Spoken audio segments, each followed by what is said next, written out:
우리가 최근에 아카이브라는 말을 많이 쓰고 또 미술계에도 아카이브가 많이 자리 잡아가고 있습니다. 그 아카이브는 쉽게 말씀드리면 보존 가치가 있는 기록물, 그러니까 어떤 오브제적인 물품에서부터 또 그거를 잘 보존해서 관리하는 기관, 그 두 가지 거를 합쳐서 우리가 이제 아카이브라고 이야기를 하고 있는데요.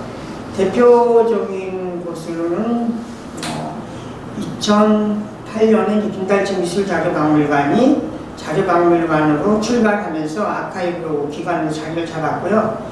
2013년에 국립현대미술관도 과천에다가 미술연구센터라고 해서 기존에 있었던 자료실과 차별화해서 아카이브 기관으로서 이렇게 국가 차원에서 만들어가고 있습니다.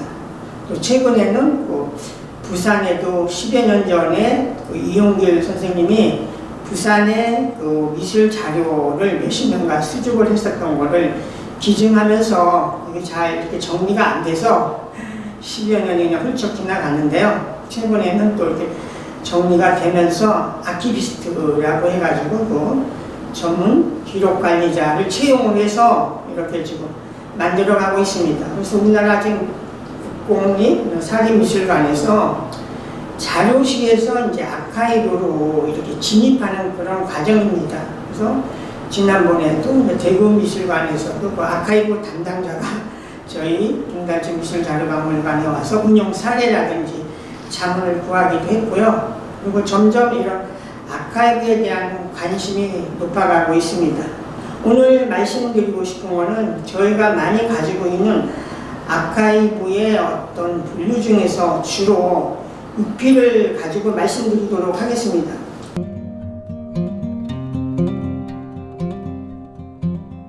이건 1950년대 말에 박래경 선생님이 독일에 유학을 갔었을 때의 노트입니다. 그 박래경 선생님은 우리나라의 미술사, 미술평론가, 여류평론가 1호라고 말씀드릴 수가 있습니다. 1935년생이고요. 지금은 이제 85세 연세가 있어서 최근 몇 년 전에 이제 어쩔 수 없이 좀 요양병원에 가 계시는 건 안타까운 현실이긴 한데요. 그 당시 서울대학교 사학과를 나와서 50년대 말이니까 굉장히 일찍이 독일에 유학을 갔다 온 거죠. 그래서 그 독일에 유학을 갔었을 때 그 노트인데요.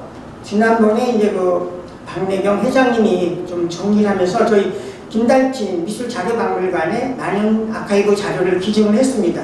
거기서 나왔던 노트의 한 권인데요. 여기 보면 우리가 얘기하는 건축의 어떤 양식, 이걸 실질적으로 이렇게 그림을 그려서 이렇게 공부를 했었던 이런 흔적, 이런 것들이 꼼꼼하게 나타나 있습니다. 그래서 그 당시에 무엇을 배웠나, 또 무엇을 실제 그려보았나, 이런 거를 이걸 통해서 볼 수가 있죠. 그래서 건축학적인 이런 거에 대해서 굉장히 공부를 많이 했다라는 거를 이런 실질적인 자료를 통해서 볼 수가 있죠. 그래서 박래경 선생님은 그 이후에 독일에서 돌아오셔서 지금 세종대, 옛날에 수도여사대 교수를 역임을 하셨습니다. 그리고 나중에 국립현대미술관에 오셔서 학예연구관을 거쳐서 2대 학예연구실장을 지내셨습니다.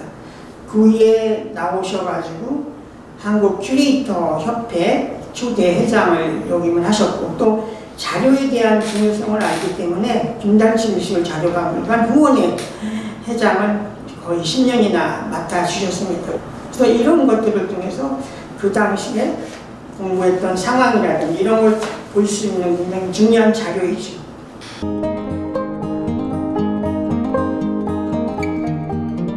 또 하나는 우리 김한기 선생님, 설명이 필요 없죠. 지금 우리나라 최고의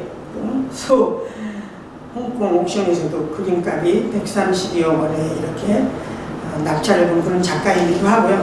그림값을 떠나서 우리 미술의 국제화에 가장 또 성공한 그런 작가이기도 하죠. 그래서 이거 보여드리는 거는 이거 김한기 선생님의 지금 그림 엽서이죠. 그림 엽서인데 이 뒤를 돌아보면 지금 김학의 선생님이 홍익대학교 교수 있었던 시절에 그 제자인 지금 서양화가 신종석 선생님이 군대를 갔었어요. 군대를 갔었는데 그 제자한테 이렇게 엽서를 쓴 거예요. 그래서 군우 152에 118 제101 부춘중대 이병 신종석 해가지고 그 글씨를 썼는데, 우리가 김학의 선생님의 작품은 너무 많이 보셔고 잘 아시지만 사실 그분의 이런 육필 필적을 대하고 본다는 건 쉽지는 않죠. 그래서 그분의 어떤 육필을 볼 수가 있고요. 여기에 보면 우리가 옛날 그 앨범을 생각을 하실 텐데요. 여기 이제 신종석 선생님이 이런 내용을 담고 있습니다.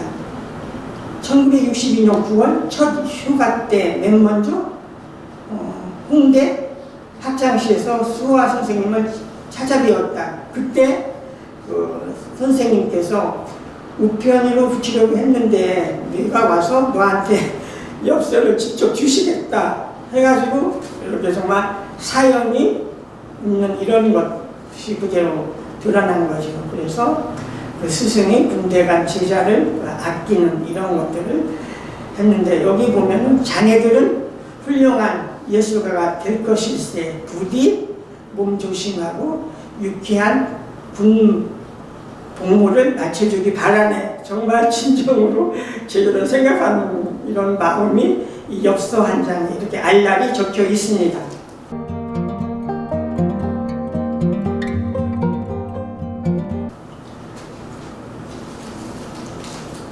여기 보여지는 것은 굉장히 중요한 편지인데요. 이거는 지금 너무나 유명한 이우환 선생님의 편지여요. 이 편지에 대한 사연은 우리가 일본과의 관계는 일제강점기 이런 것 때문에 원활하지 못했죠. 그래서 어떤 문화교류가 잘 이루어지지 않았는데요. 우리가 1968년도에 어떻게 보면 국가적인 차원에서 우리나라 현대화가 도쿄 근대미술관에서 전시를 열게 됐습니다. 그래서 우리나라의 그 추상 계열의 대표적인 작가하고 또 당시 일본에 있었던 이완 선생님이 그에 참여를 하게 됐습니다. 그런데 그 전시에 출품을 했었는데 그 이완 선생님에 대해서 일부 작가들이 굉장히 좀 이렇게 서름을 많이 줬었던 것 같습니다. 그래서 이 이완 선생님이 지금이야 돌아가셨죠. 이세득 선생님한테 올리는 편지인데, 여기에 보면 지금 그 2장의 편지 정말 꼼꼼하게 글씨도 굉장히 잘 쓰셨던 것 같아요. 만년필 글씨로 쓰면서 거기에서 받았던 어떤 서름이라고 해야겠다, 이런 거를 알랄이 적어서 선생님이 이세득 선생님한테 막 이렇게 하소연한 거예요. 지금이야 이제 이완 선생님이 세계적인 작가가 됐었지만 그 당시 33세인가 이런 정도의 나이였었어요. 편지 내용을 보면 그 동경에서 열린 한국현대회화전쟁 때문에 선생님이 많은 욕을 먹었다는 것은 저는 잘 알고 있습니다. 선생님께서 얘기를 읽지 않아서 그렇지, 실은 저를 앞에 두고 직접 호령하는 선배도 있었고 욕을 퍼붓는 사람도 있었고, 심지어는 그런 그림을 집어치우라고 근대미술관 모씨에게 청원을 올린 작가도 있었다는, 오히려 서글프고 부끄러운 일입니다. 저는 아직 남 앞에서 자랑할 만한 작품은 없습니다만 그렇다고 남도 아닌 자기 나라 선배들에게 기막히는 모욕을 당할 줄이야 정말 몰랐습니다. 저 때문에 선생님의 이러한 궁궁에 빠져 있으리라는 것은 상상하고도 남음이 있습니다. 그래서 결국은 우리가 도쿄 근대미술관에서 이런 전시가 열려는 알지만 그 뒤에 비하인드 스토리 이런 거는 이런 게 없으면 알 수가 없죠. 그래서 그 당시 이우환이가 이렇게 어떤 서름을 받았다, 이런 이야기를 또 이런 증거물을 통해서 우리가 읽어낼 수 있는 거죠. 그래서 이런 아카이브의 중요성은 아무리 강조해도 이렇게 어렵지 않습니다. 그리고 그 당시에 또 봉피가 그대로 있죠. 그러면 여기 보면은 이세득 선생님한테 보낸 편지의 그 원본하고 있는데요. 그 당시 이세득 선생님이 서울특별시 마포구 신수동 89-28번지에 살고 있었던 겁니다. 그럼 여기 지금 그 소인 날짜까지 다 찍혀 있고요.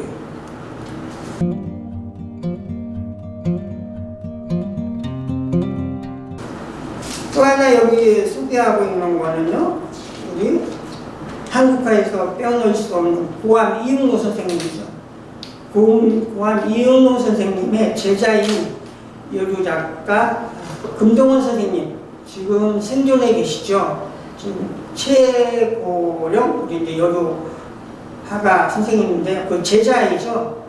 그 선생님이 고암 선생님이 금동원 씨에게 해가지고 편지를 보냈습니다. 그래서 무슨 전시회가 있는데 거기에 출품을 해야 된다는 얘기고, 또 그림을 어떻게 더 그렸으면 좋겠다든지 해서 여기 정말 이렇게 그림에 대한 이런 이야기까지 하시면서 그 스승이 제자에 대한 어떤 사랑이라든지 이런 거를 볼 수가 있는 거죠. 그래서 71년도 고암 선생님이 쓴 거기에 이런 것이 또 그려져 있습니다.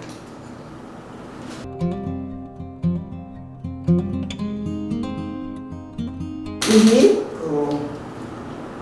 운보 김기창 선생님 이야기하면 우리 청각장애를 다 물리치시고 인간적인 승리, 또 작품 세계로서도 정말 대단한 작가였었죠. 이분이 처음으로 아마 유럽을 여행을 갔었던 것 같습니다.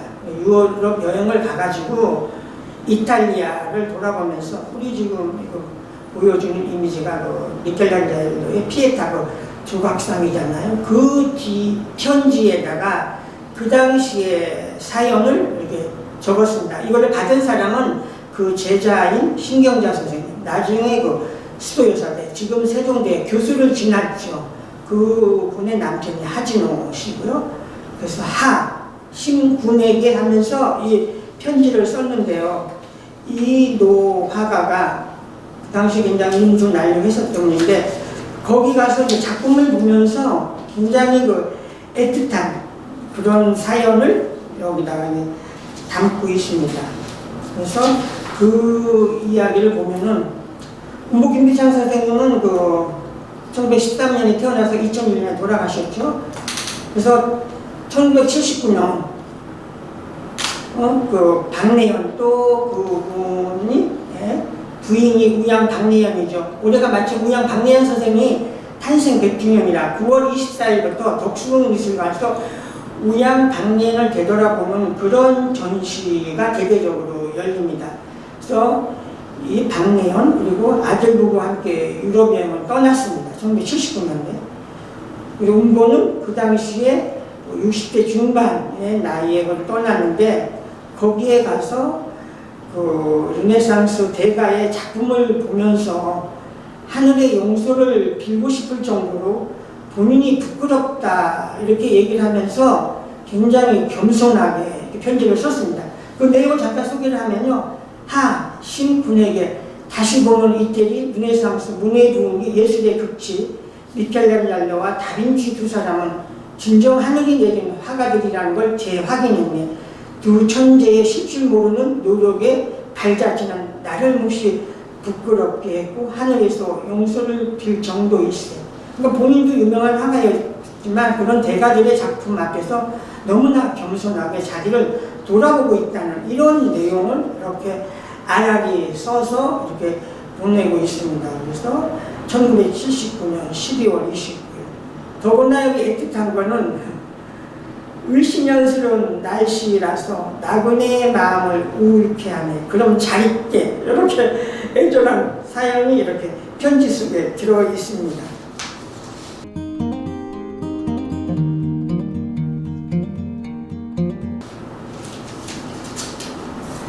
또 하나는 이제 안가지망이라는 그 미술단체의 일지인데요. 그 안가지망은 1961년도에 창립이 된 그 안가지망은 불어로서 현실 참여 이런 뜻을 담고 있는데요. 그 당시 이제 부상 작가들, 필주감, 황용역 이런 분들이 참여해서 만드는 미술단체고요. 그 마침 또 이게 포스터가 지금 김달진 미술자료박물관 포스터 전시에 이렇게 전시가 되고 있는데요. 이거는 굉장히 재미있는 또 중요한 것이 우리가 일반적으로 안가주망 하면 안가주망에 대한 뭐 팸플렛 아니면 뭐 그 당시 신문 기사 정도만 볼 수가 있는데 이건 안가주망은 거기에 그 회원으로 참여했던 나중에 그 승희여전 교수였었죠. 김정 선생님이 1975년서부터 2000년까지 한 25년간 그 안가주망의 어떤 회의록입니다. 만나서 무슨 회의를 하고 어떤 일이 있었나 이런 거를 정말 깨알같이 써가지고 그 당시에 모임에 대한 어떤 이루어졌던 일이라든지 이런 사연들을 알라리 적었죠. 그래서 정말 우리가 안가주망이라는 미술단체를 본격적으로 연구를 하려면 그 팜플렛을 가지고 한계가 있는데 이 내용을 보면서 그 안가주망이라는 미술단체가 몇십 년간 어떻게 우리 미술사에서 어떤 역할을 했나 이런 거를 볼 수 있기 때문에 이거는 굉장히 중요한 거죠. 그리고 그 아카이브라는 거는 유일성, 원본성이 중요한 거죠. 그러면 이거는 아카이브의 유일한 거죠. 정말 자필 요소는 하나밖에 없는 유일본이죠. 그래서 이런 거는 아카이브의 사례로서 가장 중요한 그런 안가주망에 대한 그 목록, 안가주망에 대한 어떤 활동을 담은 일지로 해당이 됩니다.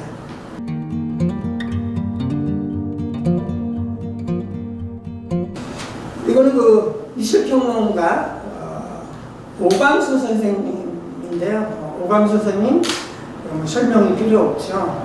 한국미술평론가협회 회장을 역임을 하셨고 환기미술관 관장, 국립현대미술관 관장 또 그분이 미술평론가였는데요. 그 미술평론가협회에서 미술평단이라는 대관 자체를 만들어내고 있습니다. 그 미술평단 100호 발간을 기념으로 해서 기념 희호인데요. 사실은 그 우리 오광수 선생님이 국립대학교 미술학부를 이렇게 다니셨었죠. 무슨 그림을 그리셨던 분인데 나중에 이렇게 평론가로 활동을 하셨었지만 그래서 이분이 한 자리의 불씨 누리를 밝히는 햇불이 되소서 해서 우리가 얘기하는 국가 벼루 이걸 해서 기념 희우로서 이렇게 남겼습니다. 이거는 그 오광수 선생님이 굉장히 중요하게 여기셨던 본인의 글과 그림인데요. 우리 김달진 미술자료박물관에서 한국 미술평론의 역사전을 할 때 선생님이 출품하시면서 이거 자체를 김달진 미술자료박물관에서 연구에 수장해 주면 좋겠다 해서 그 실물 자료를 이렇게 남겨주신 그런 자료입니다.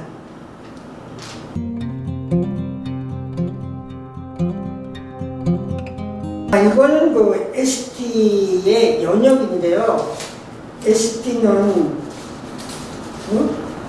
스페이스, 타임의 약자입니다. 그래서 우리나라의 한국 아방가르드 협회, AG보다는 조금 늦게 출범한 그런 미술단체인데 굉장히 전위적이고 현대적인 작가들의 모임입니다. 거기에 이곤영 선생님은 리더로서 많은 활동을 했죠. 그래서 이곤영 선생님이 1969년에서부터 ST가 마지막 활동했던 1981년까지 ST의 영역을 친필로 다 정리를 한 겁니다. 그래서 69년 12월에 ST 미술학회가 창립을 했고 거기에서 창립 기념 세미나로는 주제를 의식의 공간화와 적용 방법 등에서 김보경 미술평론가죠. 그분이 발표를 했었다든지 창립회원 명단은 김보경, 이건영, 김문자, 여운, 박원중, 한정훈, 신성희 이런 거에 대해서 했고요.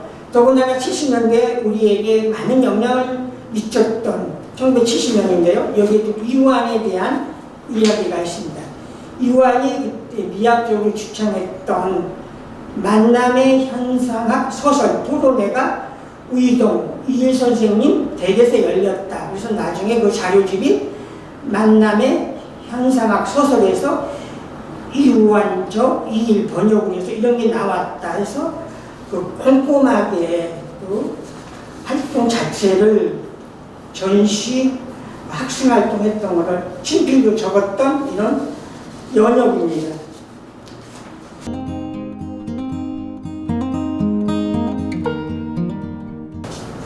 이거는 이제 육필 원고 전문인데요. 이 원고 양은 47명입니다. 이 원고는 우리 미술사가죠. 서울대학교 고고미술사학과 교수, 지금 이제 명예교수죠. 그 안희진 선생님이 쓴 원고인데요. 이 원고의 중요성은, 이 원고는 2006년에 성남 이경성 관장이 미술기념논중에 수록을 했었던 글인데요. 그 미술논중은 나중에 한국현대미술의 단층이라는 책으로 나왔습니다. 여기에서 미술사학자 안희진 선생님은 어떤 현대미술이 한국미술사에 편입이 될까? 미술사가의 입장에서 우리나라 많은 현대미술 작품, 작가들이 있는데 이것들이 나중에 우리나라 미술사에서 편입될 수 있는 건 어떤 것을 본인의 기준에 의해서 글을 썼는데요. 거기에서 그 현대미술, 현대편의 편사의 기준과 원칙을 정했습니다. 나름대로. 그래서 거기에 가장 중요한 건 1번이 창의성, 2번이 한국성, 3번이 대표성, 4번이 시대성, 5번이 기타, 이렇게 얘기를 했는데 정말 그럼 우리가 많은 현대 작가 또 현대 미술 작품이 있는데 이것이 정말 나중에 미술사적으로 어떤 것이 한국 현대 미술사에 남을 것인가, 이건 굉장히 중요한 이야기입니다. 이 이야기를 미술사가 안희진 선생님이 직접 썼었던 그런 원고입니다. 그래서 이게 나중에 그 책에다 수록이 됐고요. 이 원고 47인의 전량을 지금 이렇게 저희가 소장을 하고 있습니다.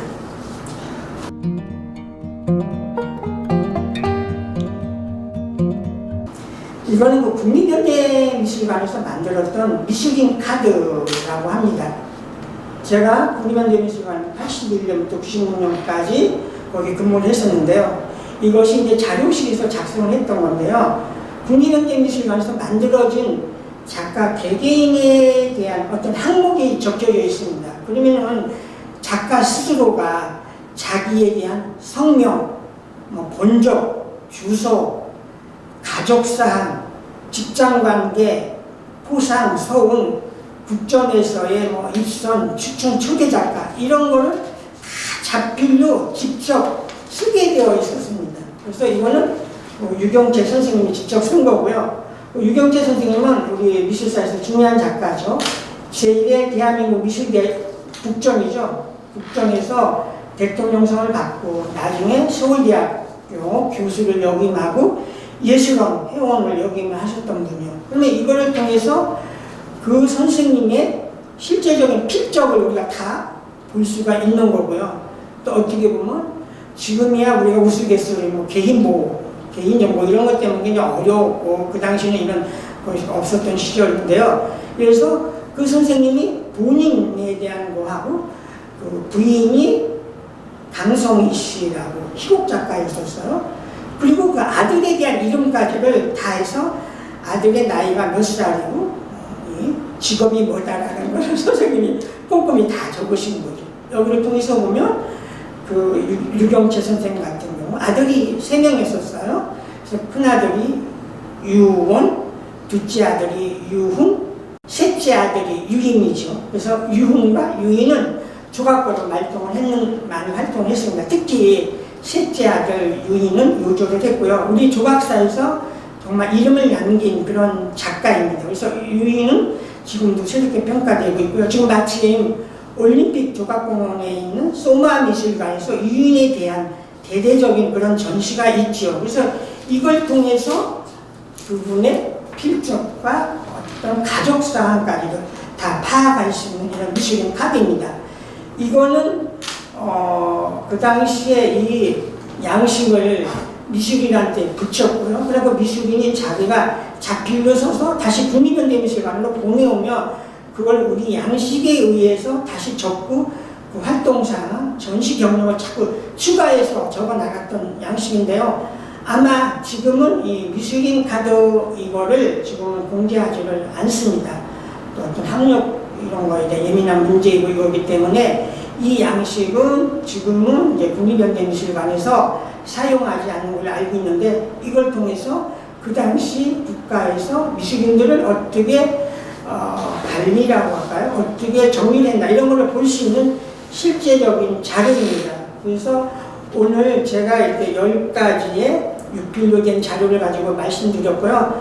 이 아카이브는 아무리 강조를 해도 지나침이 없는 거죠. 이것이 하나의 역사적인 근거물이고 그걸 통해서 우리가 또 몰랐던 사실을 알기 때문입니다. 그래서 앞으로는 정부에서도 이런 거에 대한 더 관심을 가져줘야 되지 않을까 이런 생각을 합니다. 우리가 쉽게 말씀드려서 비엔날레라든지 이런 외형적으로 드러나는 이런 거에 대한 지원을 많이 하는데 어떤 인프라를 깔아주고 이런 것들이 결국은 정리를 해서 이런 것들이 우리 후세 또 연구자들한테 남겨줘야 될 이런 아카이브이기 때문에 이런 것에 대한 지원이 국가적인 차원에서 더 이루어져야 된다고 생각을 합니다.